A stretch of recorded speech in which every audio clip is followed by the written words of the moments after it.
Welcome to this presentation given by tarot author Rachel Pollack and hosted by Mr. Tarot.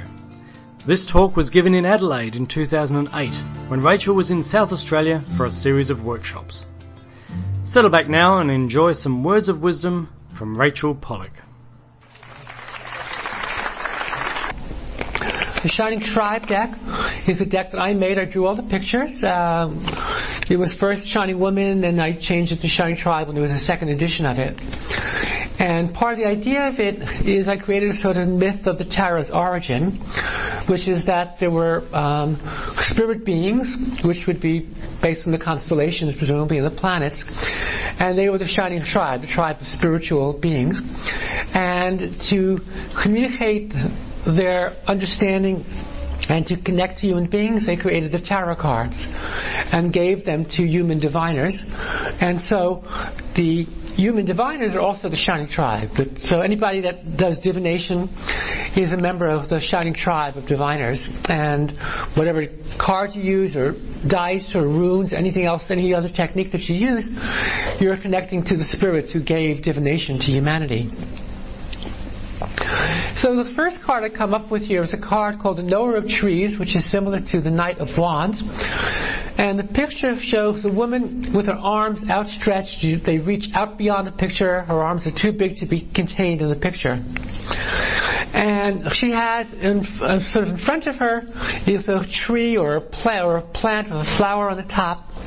And it's flowering even though the time is autumn because leaves are falling down. So it's a mix of seasons, it's paradoxical. And then the stars, she's up among the stars, and the stars are in her face, and a river runs through her body, and so all of nature is contained within her. So this is an image of the goddess, but it's also an image of us as we learn to accept life and to open ourselves. So as an idea of the cards talking about something, it's talking about acceptance, it's talking about embracing life, embracing the mysteries of life, recognizing that you yourselves are the goddess and the god, which is a wonderful way to begin any discussion, I think, into a realization of this. And this card was actually created, I was doing a meditation with the Empress card in the tarot, and so I came in and I experienced, and this was the Empress, but I'd already done an Empress card for my deck, which was one of the prehistoric goddesses that was found in Europe. So that's how you can design a card through direct encounter, through meditation. I don't know if the Lover's card will come up in here, but I'll tell you how that one came about, which is kind of interesting. I was doing my cards, most of my cards were just images that came to me. They'd be something I saw either firsthand if I went to a prehistoric site, or I went to an ancient temple, or else it would be something I saw in a book perhaps, or a meditation. But for the Lover's card, I had a real scheme in mind. And the problem with the Lover's card in most tarot decks, many of you, those of you who know tarot will know there's a card called the Lover's, it's usually number 6. And in almost every deck, it will show a couple. Sometimes it shows a man and 2 women, but usually it will show like a man and a woman. So, and they'll be in some kind of, situation of romantic or love relationship. And then in some decks that will rebel against having the image of just a heterosexual couple, will show 2 women. So it'll be a lesbian-oriented deck, and a lesser number of decks, but some of them will show 2 men. So it'll be a gay deck. And I just felt that whichever one it showed, it was what we call politics privileging one group of people over another. So I had this scheme in my mind. I was going to have, the scene would be an avenue of lovers. And we'd have couples, sort of the first would be a woman and a goddess, and then there'd be man and woman, then 2 men, 2 women, everything I could think of that would be in this sort of line of lovers, Going back to a mountain, on top of the mountain would be a goddess image. And it was a great idea, but I couldn't draw it. It was much too complicated to try to draw.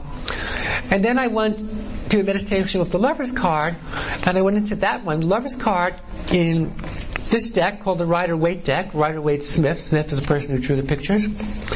And the Lovers in this one is quite a wonderful picture. And it shows an angel who has his arms out. He's blessing Adam and Eve. So it's Adam and Eve in a positive context. There's a lot of complicated symbolism which I won't go into. but it's definitely a subversive version of Adam and Eve, because Adam and Eve, they're not being condemned, and instead of, Eve being the sinful one, Adam was looking to her for guidance, and she's looking up at the angel. So I did a meditation, I went into the picture, and when I went into it, I immediately saw that Adam and Eve were having a picnic, which I thought was really great. They were still naked, but they had a redwood table, and they had a big bowl of potato salad, and there was a barbecue going, and I thought, great, So I kind of marched up to join the picnic, and the angel swooped me up in the air for a passionate kiss. So I ended up, that was my picture of the lover's card. And let's see if I can just quickly find that one. Let me get back to the drawing here. And so I drew the picture, and the picture now in my card shows a human and an angel passionately embracing in the sky. And because they're embracing each other, their arms and legs are around each other, and the wings of the angel or the spirit are around the upper part of the human's body, and then their legs are entwined. And the result is you can't actually tell if they're men or women. So in fact, you can have whatever you want it to be. If whatever kind of love you experience in your life, you can project it to the picture without having it to be one kind or the other. So that was how the cards can really just help you get past something just by dealing with the experience of them.